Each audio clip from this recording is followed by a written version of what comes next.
ఓం నమ శివాయ. శివానందలహరి 51వ శ్లోకం. తాత్పర్యం. భృంగి చ నటనోత్కట కరిమదగ్రాహి స్ఫురన్మాధవ లాదో నాదయుతో మహాసితవపు పంచేషుణా చాదృత సత్ప్రోక్షా సుమనో వనేషు సామున సాక్షాన్మదీయో మనో రాజీవే భ్రమరాదిపో విహరతాం శ్రీశైలవాసి విభూ. భృంగి అనేవాడు ఒక ప్రముదుడు.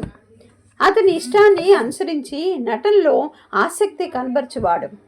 గజాసురుణ్ణి గర్భమును అణిచినవాడు. మోహిని రూపం దాల్చిన శ్రీహరిని సంతృష్టి కలిగించినవాడు. ఓంకార ధ్వనితో కూడినవాడును.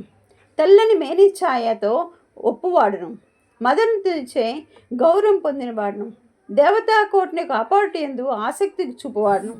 శ్రీశైలం నివసించు సమస్త శక్తియుక్తుడైన భ్రమరాంబావతి నా హృదయ కమలమున సుఖముగా ఉండుగాక. ఓం నమ శివాయ.